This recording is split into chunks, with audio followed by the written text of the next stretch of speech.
Sir आपने वो कहावत सुनी होगी, शेर आया शेर आया शेर आया, और सब डर के मारे भागने लगे। पता चला शेर आया ही नहीं था।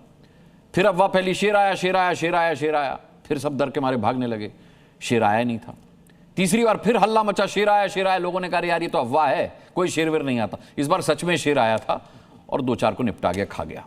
तो ये जो संकट का शेर है, ये सच में आया है या अफवाह है, क्या है ये? जी धन्यवाद। देखिए, मैं इसमें एक चीज़ बड़ा क्लियर करना चाहता हूं कि दो गैस जो बात हो रही है, एक गैस की बात हो रही है, हाँ, जिससे पैनिक बढ़ रहा है, वो है एलपीजी। ठीक है। और गैस जो हमारे घरों में आती है वो है पीएनजी। पीएनजी जो है वो मीथेन होती है, CH4 होती है। जो साइंस के स्टूडेंट है इसको समझे बात को कि CH4 एक मीथेन है जो पहला डेरिवेटिव होता है पेट्रोलियम का। C3H8 and C4H10 they are called propane and butane. इन दोनों के मिश्रण से एलपीजी बनती है। ठीक है। तो पहली आशंका मैं आपको मिटा दूं कि साहब कोई पीएनजी का खतरा है घरों में, नहीं है। ठीक है। हमारे पास पर्याप्त मात्रा गैस है और सरकार ने बोला भी है, और 100% gas will supply to all the households जहाँ जहाँ पीएनजी कनेक्शन है। अब बात आते हैं एलपीजी के ऊपर। एलपीजी के ऊपर हमने एक मैनेजमेंट कहावत है कि भी एक एस कर्व होता है, ऐसे करके एक कर्व बनता है जिसमें स्टार्ट होता है और एंड होके प्लेटो आता है। हमारी जो रिएक्शन आ रही है, we are becoming more reactive at ऐसा कि हम लोग प्लेटो में पहुँच चुके हैं। ऐसा भी नहीं है, ऐसा भी नहीं है। हमारी देश की जो एलपीजी की जो खपत है वो करीब 33 मिलियन है। उसमें करीब करीब आप समझिए कि 22 मिलियन जो एलपीजी बाहर से आती है, और बाकी एलपीजी हम लोग पैदा करते हैं।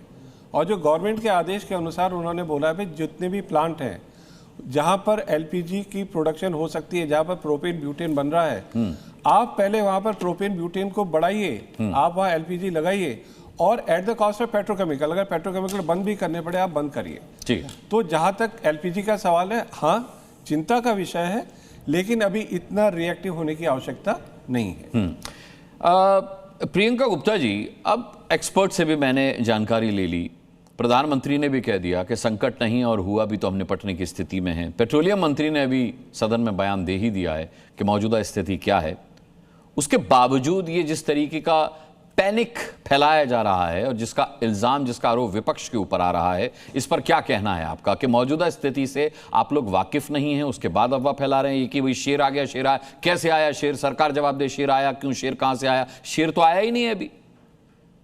अनुराग जी, सबसे पहले तो मैं कहूंगी कि ये जो शेर आया है ये आप लोगों के टीवी चैनल पे भी दिख रहा है। लोग लंबी लंबी कतारें लगाए हुए हैं सिलेंडर की। जो उसकी वजह कमी नहीं है। अरे प्रियंका जी समझिए, उसकी वजह काला बाजारी है। सरकार ने भी बता दिया है उसकी वजह काला बाजारी है।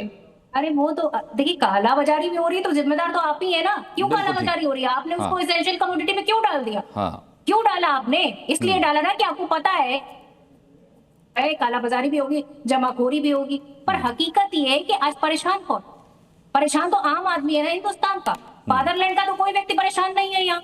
तो वास्तविकता ये है कि आपने तो फादरलैंड जाके बता दिया वहां पर कि आप फादरलैंड है और हम मदरलैंड है। अरे भाई, मदरलैंड में लोगों के चूल्हे नहीं जल रहे हैं, 7-7 दिन से लोगों के पास गैस नहीं है। उसके लिए जिम्मेदार इस देश के प्रधानमंत्री हैं और उन्हें जवाब देना चाहिए। अगर आपके पास गैस पर्याप्त मात्रा में है तो लोगों की बुकिंग क्यों नहीं हो रही? लोगों को 25 दिन की वेटिंग क्यों दी जा रही है? आपको इस सवाल का जवाब देना पड़ेगा। इस सवाल का जवाब देना पड़ेगा। ये टीवी चैनल पर जितने भी लंबी लंबी कतारें दिखाई जा रही है, ये सच है या प्रधानमंत्री की छवि को खराब करने के लिए आप लोग पूरा प्रोपेगेंडा रच के बैठे हैं? इसका जवाब तो आप देंगे ना।